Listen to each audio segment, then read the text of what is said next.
I coach soccer. That was part of the thing that I agreed to do this week that actually put me in a really tough way schedule-wise. I haven't been able to go to the gym. I haven't really been able to do anything because I'm waking up at 7:30 in the morning. Like, I did it intentionally because I came off a hard drinking weekend in AC. I'm like, I got to get my act together, get some sunshine. Like, really, like, I got to hit this head on and, like, sweat this shit out, which I've totally have, and that's been beneficial. But then I'm coaching, and it's like the same shit every day. And in Brooklyn, it's like these fucking nannies that probably make $70,000 a year to be living in downtown Brooklyn. They don't give a fuck about their kid. They're basically like watching it from a quarter mile away, just in case it gets stolen. They can kind of ID the color of the shirt the man was wearing. Right. Like, it's out of control. These people.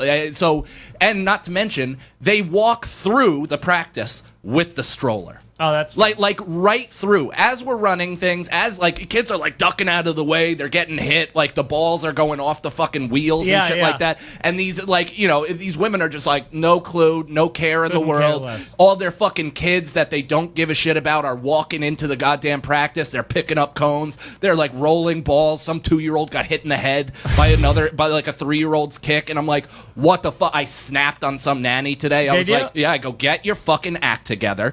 Grab your kid, stop because this is what pissed me off.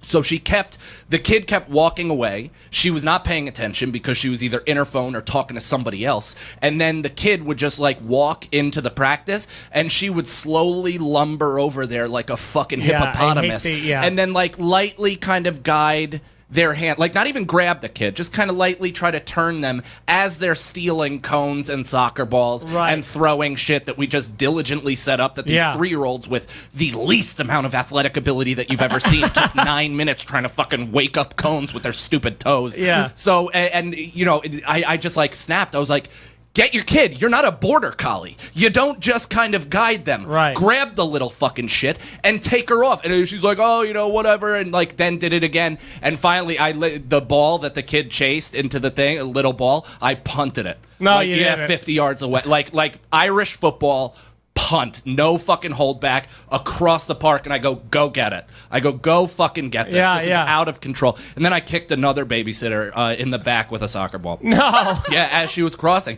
It happens relentlessly, dude. I'm not talking once. I'm talking like 10 times throughout like a 3-hour period. These people blindly just moseying through. It's like if I or anybody else did that when I was a kid, even in like little league softball shit, like what you play, like they would absolutely. I had to take a shot, and you really gave me nothing, even though it was funny. Dana also felt too much empathy to laugh. I was too busy being on your side about the soccer thing. I have to reject you before you reject me. There you go. So, I like if we did that as kids, we would be screamed at. I got thrown. Like, I remember being 8 years old, and one of my neighbors was playing Little League in Fort Montgomery in the, I forget what this fucking park was called, but it was right across from the pizza place, and it was this really small, nice nook. It's actually right after you go into the circle, the Bear Mountain Circle thing to get to the bridge or the park or West Point. Sure. So it's right inside of that, and it's this nice little park, Brooks Park, I think, and I'm walking across, and I like saw my neighbor, and I was with his brother, and we were like, hey there, one ball, because he didn't have a retrieved testicle, like he had one nut, and him and his teammates started throwing hard balls at us. Wait, hold on. Lot to unpack. Lot to unpack. First off,